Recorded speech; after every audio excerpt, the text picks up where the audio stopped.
You know, it's funny. I have no idea how many times or how many days I've tried to record like a personal section for the video. Am I going to release it on Sunday or Monday or Friday or like whatever day happens? Because it's like I'm like a bunch of different people throughout the week, and those different people be making their own videos, and then like a different person edits it. Now, I'm not saying like I don't like DID, but like the mood that I'm feeling definitely influences like what I say out on this camera, and then if I determine if like that's entirely what I want to portray on the internet. So welcome to the personal section of my channel. I guess we're gonna call this the log. It's a vlog. I'm vlogging. I mean, it's like a little edited. I mean, obviously like my OBS is running the fucking spectralizer in the background, but it's like I'm just recording how I'm feeling and what I'm doing on the internet because I had to break it up into sections. I started the channel to like sort of reflect on the things that I felt in terms of like what's going on in my head, like socially, politically and stuff, and then like, you know, bring it down a little bit by telling you what's up. I don't feel like that's I'm reconciling with the fact that it's like I'm low-key like a news channel, but also trying to like keep it how I am. We'll see how I end up doing things in the future. This is not a ramble, by the way, and it's not like scripted. I just want to keep this part in the video to tell you like what's going up with like this part of my channel that I've talked about and like almost broken off. So what I'm feeling or a memory. Now, so there's a YouTuber by the name of James Bray. He's an international living like black dude living in Korea and Germany and stuff. And I listen to a bunch of like international. I try to get like a more objective geopolitical view of the United States as it is, and this will go into like what I'm feeling, right? The country that I'm living in, which is the fucking United States of America, is a terrible third like world shithole with a Gucci belt and like really big guns to the point where it's scaring the rest of the planet. The things that I see and experience on a daily basis are just some like if you've ever been watching those like videos that hit the top of Reddit like fucking years ago, right? Like you see like some dude like rolls up to a woman in a moped and like takes everything and then stomps her in the face and then rolls out, and then like 7 other dudes come and like drag that dude back and get the lady the purse. And it's like, who lives in a country where that would even be possible? It's like someone says, oh, that's Brazil. It's like, oh, that makes sense. It's like kind of like racist, but like getting to the point where it's like, if you think that a country is like less than like civilized than yours, I mean, I'm not saying that Brazil is less civilized, but like let's just say for the purposes of argument, the way that people see a country is like violent things happen between people of like, you know, in the poorer class or unprotected, like, you know, social political classes. Things like that happen in their country, and then someone just hand waves it like, oh, well, you know, the country's just like that. And then like you think about like what's happening in the United States. Now, there's no hand waving that shit in the United States in terms of like social political, like poor people just do shit that poor people do. This is like something that affects everybody on every level. Obviously, like no one is protected, and right now the Trump administration and like a lot of the people like the far right and I guess the Republican Party at this point are really feeling hurt by the fact that shit like that can affect them too. But it's like, how many shootings, public shootings, mass shootings have happened who have killed multiple people? You know, toe tags, t-shirts, all that shit. How many people has that affected in the past like day and a half, the past week? How many tens or hundreds of that has that happened per year? Like you think about like how the country was 10 years ago, if you can imagine what the country was like 10 years ago. I graduated high school 12 years ago, so like what was shit like all the way back then? It was not that bad. Now, was it pretty bad? Yeah, we were having an escalating amount of school shootings even 12 years ago. We were having an escalating amount of public shootings 12 years ago, is what I should say. But so why am I talking about this besides the fact that like it factors into how I'm feeling, which is like kind of unsafe as an American?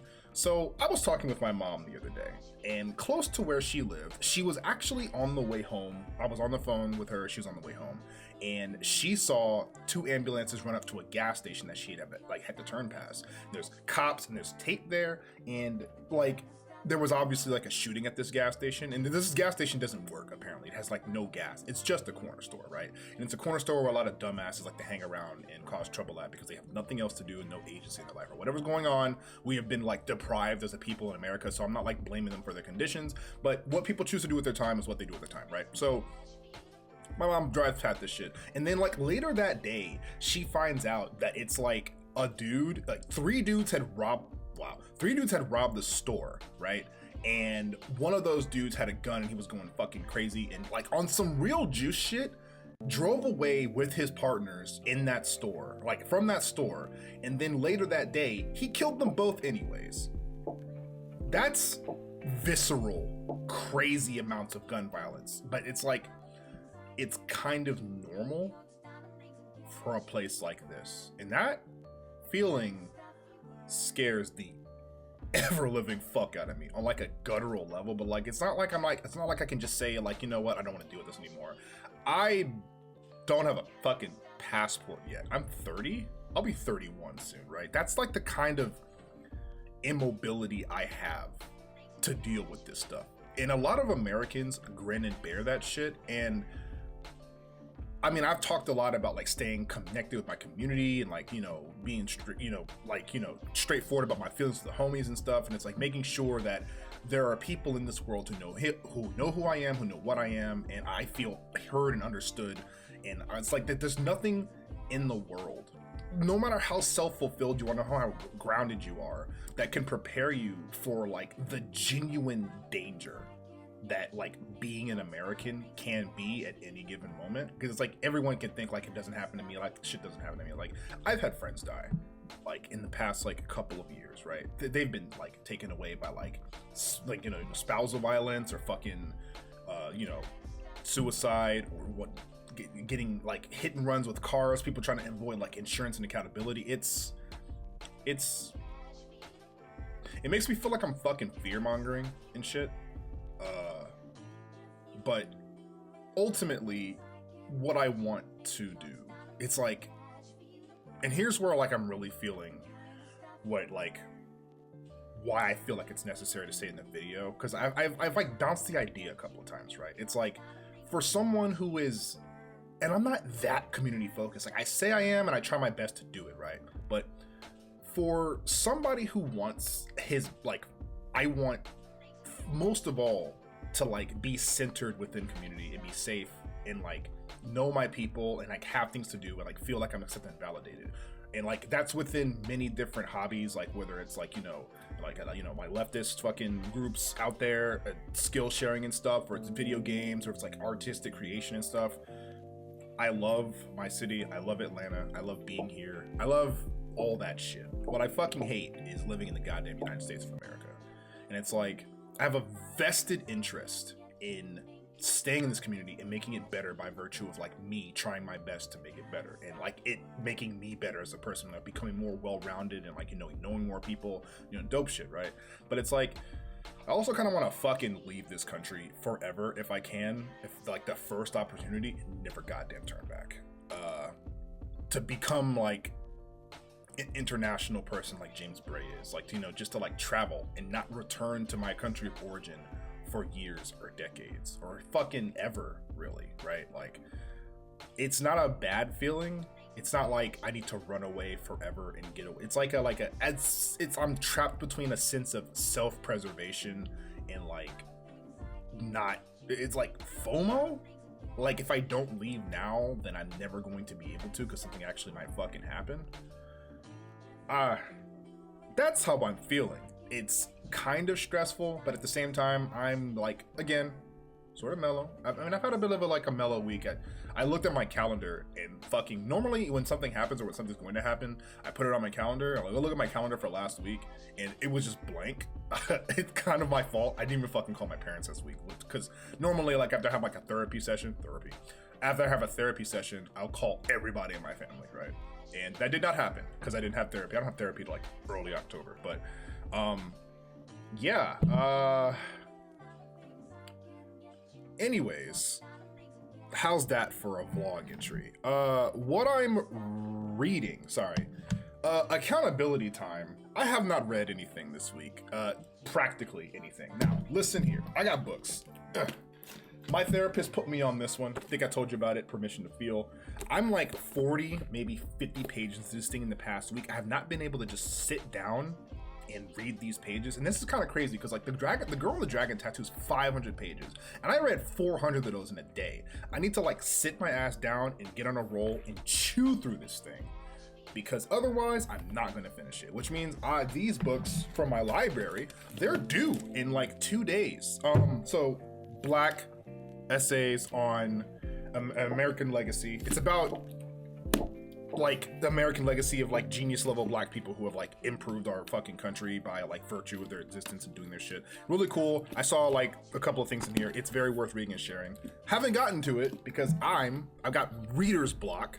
And then the most recent book that I finished, I think I said it earlier, was Seek You, A Journey into American Loneliness, which is a great book that I think everybody should read and like really read it and understand like the engines that make us seek out people and like the things that are American culture that make us feel lonely. You have to be able to like spin that into something like positive, which is why I have not crashed out yet. Because again, I am post breakup. I live alone now, and it's like it's really up to me to like find pathways to like not go crazy. Not going crazy means like being self-centered within like how lonely I feel, and I feel lonely all the goddamn time. And I like a lot of people should fucking like just admit that loneliness is just a naturally occurring thing. Now, what you do with that loneliness and how you channel that loneliness is entirely different. So I really recommend everyone do read Seek You, and I'll probably have it up here. So Seek You is a meaty fucking graphic novel, and it's really cool, and it's full of all sorts of information. I felt like good like reading it. So I got this book called Solutions and Other Problems. It's thick like Seek You, and it's full of like, I don't know. I like meaty graphic novels full of absolutely fucking nothing. Now again, Seek You wasn't full of nothing, but like the prospect of reading through like a big ass book that has pictures in it is kind of cool. There's another book that I read a long time ago called Body World. I'll talk about it later. Body World's pretty cool. It's about like mind projection. But I do like big ass meaty fucking books like this. And of course, I've got those 2 bell hooks books that are there. So what I have read so far with regards to Permission to Feel are things that basically just encourage being open about your emotions, seeking openness about your emotions, and why openness about emotions and understanding those emotions is incredibly important, which is good because again, going to therapy and staying out of the bad place in a post-breakup like fucking world is my last time I was like this, my family can probably verify, I was like somewhat between like crashing out and like shelling up, which is all normally all I do is shell up, but like crashing out, I've been invested in like my romantic relationships. But this one, because of the ways that like I broke things off, and indeed in the ways that I realized I was like feeling and being made to feel, being in like having like a scenario where I come out of this like in a sort of like never again, let me know the person I am so I never like experience shit like this again, or like even tolerate the things I've tolerated my entire life happen. It's kind of been like self-study at the same time being like real study, obviously. And there's another book from my list that I'll probably list later in another video that you'll hear about. Anyways, next section, what I'm listening to. Now, if this video has been going on for as long as it has, you've probably been listening to the instrumental of a song called High by a band called Warpaint. It's not the oldest, it's not the newest song, but I love the song to death. I've been like revisiting Warpaint a lot, and like whatever hits my fucking auto shuffle on like Apple Music, they keep on giving me Bjork for some reason.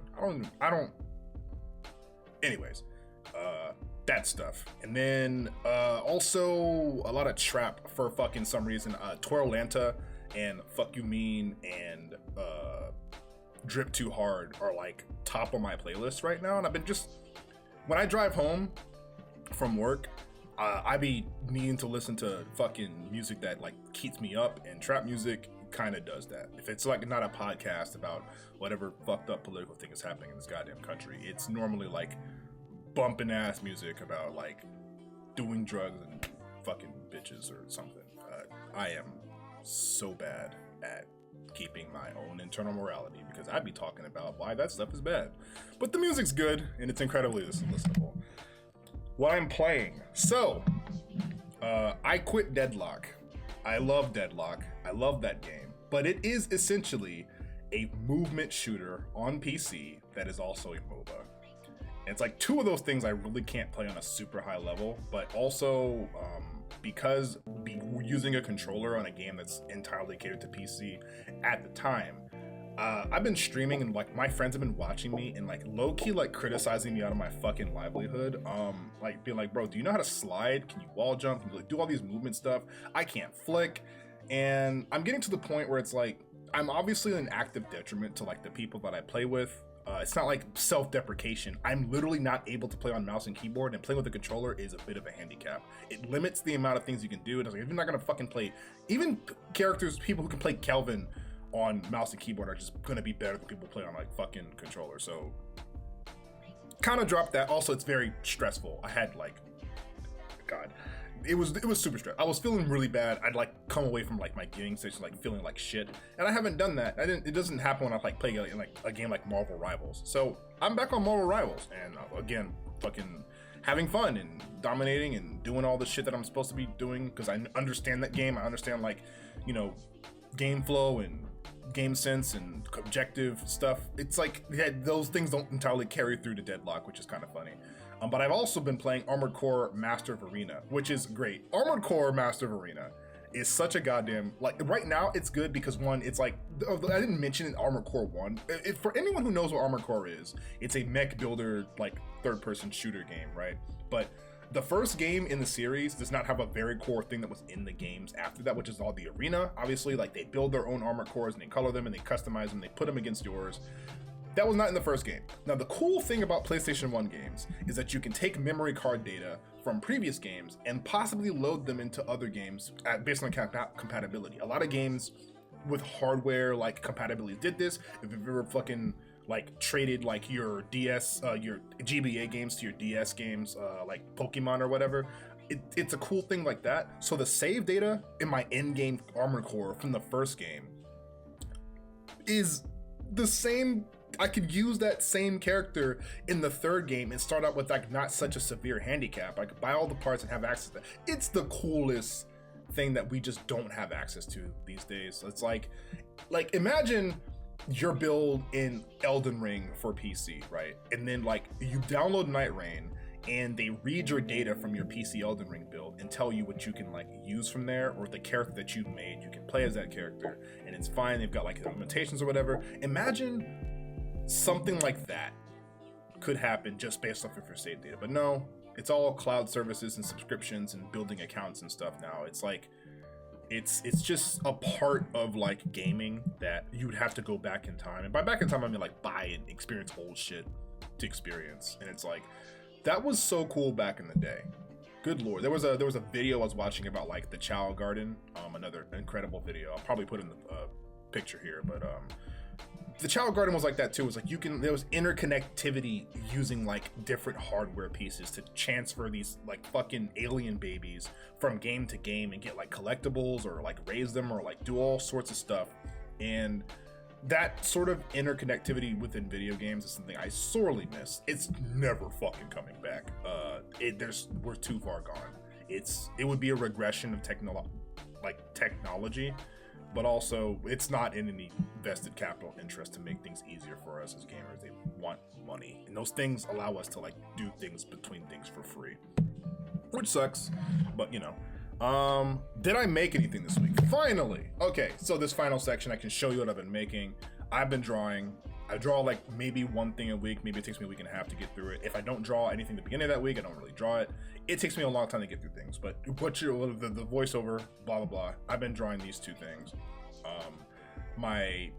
So a long time ago, an artist named Joe Cat, you might know him, for being canceled off the internet for liking women, made this thing called Artist MMO. And I've like a year ago, I really wanted to make stuff with it. Obviously, I was not allowed to because, again, the ramifications of the relationship I was in, a lot of things I couldn't do, or didn't like, felt that doing that would complicate things to a point where it's like, whatever, not an event. Anyways, so I finally made my Artist MMO character, and I also drew Ellen Joe from fucking Zenless Zone Zero, because again, my coworker and I talk about Zenless a lot because he really likes Zenless, and I like Zenless's fucking aesthetics.